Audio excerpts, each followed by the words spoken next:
जय श्री राम। किसी भी अच्छे कार्य में निस्वार्थ भाव से किया गया आपका छोटे से छोटा योगदान भी बहुत मायने रखता है।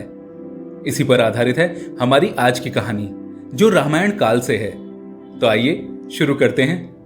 एक समय जब दक्षिण भारत के रामेश्वरम से लेकर लंका के बीच राम सेतु बनाया जा रहा था, तब पूरी वानर सेना, हर एक जीव, हर एक व्यक्ति भगवान राम की सहायता में लगे थे। हर कोई इस पुल को जल्द से जल्द बनाना चाहता था, ताकि पूरी वानर सेना श्री राम के नेतृत्व में लंका पर आक्रमण कर सके और रावण को हराकर माता सीता को वापस लाया जा सके। नल और नील के नेतृत्व में बन रहे इस राम सेतु में पूरी वानर सेना दिन रात लगी थी। माना जाता है कि 30 किलोमीटर लंबा और लगभग 3 किलोमीटर चौड़ा यह पुल मात्र 5 दिनों में बना लिया गया था। बड़ी बड़ी चट्टानों को जब वानर सेना श्री राम नाम के सहारे समुद्र में छोड़ देती थी, तो वे ऐसे तैरने लगती थी जैसे मानो वो लकड़ी की हों। पुल का एक काम जब लगातार चल रहा था, तब कुछ गिलहरियां भी इसमें अपना योगदान देने आगे आईं। ये गिलहरियां समुद्र तट की रेत में जाकर लोटपोट हो जाती और फिर अपने शरीर के बालों में रेत के कणों को फंसाकर ये पुल पर जाती और वहां पर उनके पत्थरों के बीच में अपने शरीर को झाड़ देती, जिससे वो सारा रेत उन पत्थरों के बीच में समा जाता। ऐसा वो लगातार और निरंतर कर रही थी।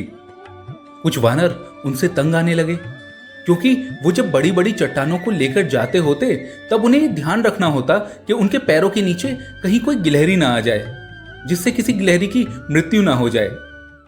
अब वो वानर लगातार उन गिलहरियों को डांट रहे थे, अरे तुम ये क्या कर रही हो? ये रेत लाकर इन चट्टानों के बीच में भरने से कुछ नहीं होगा। हमें तुम्हें देखना पड़ रहा है, तुम्हारा ध्यान रखना पड़ रहा है।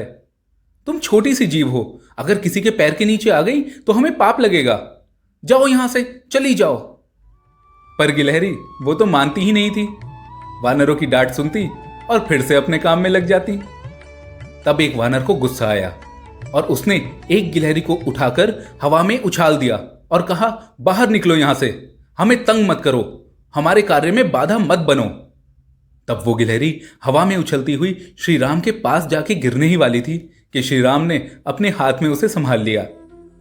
जब श्री राम के हाथों में उसकी आंखें खुली, तो वो तो बहुत खुश हो गई। भगवान राम को देखकर वो उनसे बोली, प्रभु, मेरा जीवन धन्य हो गया कि आपने मुझे संभाला। तब श्री राम ने उससे पूछा, एक बात बताओ, तुम्हें मैं लगातार देख रहा हूं। तुम समुद्र तट पर जाकर अपने शरीर के बालों में रेत भरकर वहां चट्टान पे जाकर झाड़ आती हो।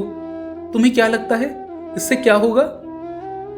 तब गिलहरी ने कहा, भगवान, इतने बड़े बड़े वानरों, इतनी बड़ी बड़ी चट्टानों के बीच मैं नन्हा सा जीव भला क्या ही कर सकती हूं। लेकिन जब सब आपकी सहायता में लगे हैं, तो मैं चाहती हूं कि जो मुझसे बन पड़े वो मैं जरूर करूं। इस धर्म के कार्य में मैं पीछे नहीं रहना चाहती। मुझे नहीं पता कि मेरे इस छोटे से काम से आपकी कितनी सहायता होगी, पर मैं चाहती हूं कि भगवान, मैं आपके लिए अपना योगदान जरूर दूं। प्रभु श्री राम को उस पर बहुत स्नेह आया। उन्होंने उसे धन्यवाद दिया और उस पर प्यार से अपनी उंगलियां फेरी। कहा जाता है कि गिलहरी की पीठ पर जो रेखाएं होती हैं, वो श्री राम की फेरी हुई उन उंगलियों के ही निशान हैं। प्रभु श्री राम ने गिलहरी को आशीर्वाद दिया और उसको धन्यवाद देने के बाद सभी वानरों को डांटते हुए कहा, जो भी जीव, चाहे छोटा या बड़ा, इस कार्य में कुछ योगदान करना चाहता है, उन्हें उनकी खुशी से वो करने दो। आप अपना कार्य करते रहो और उन्हें उनका कार्य करने दो।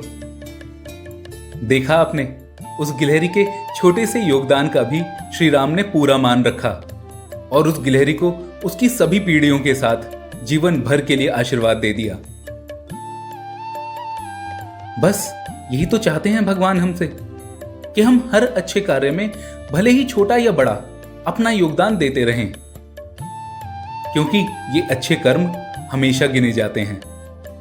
कैसी लगी आपको आज की कहानी? हमें कमेंट सेक्शन में जरूर बताइएगा। मैं हूं हिमांशु शर्मा, theastrologic.com पर। ऐसी और कहानियों के लिए जुड़े रहें theastrologic.com के साथ। धन्यवाद।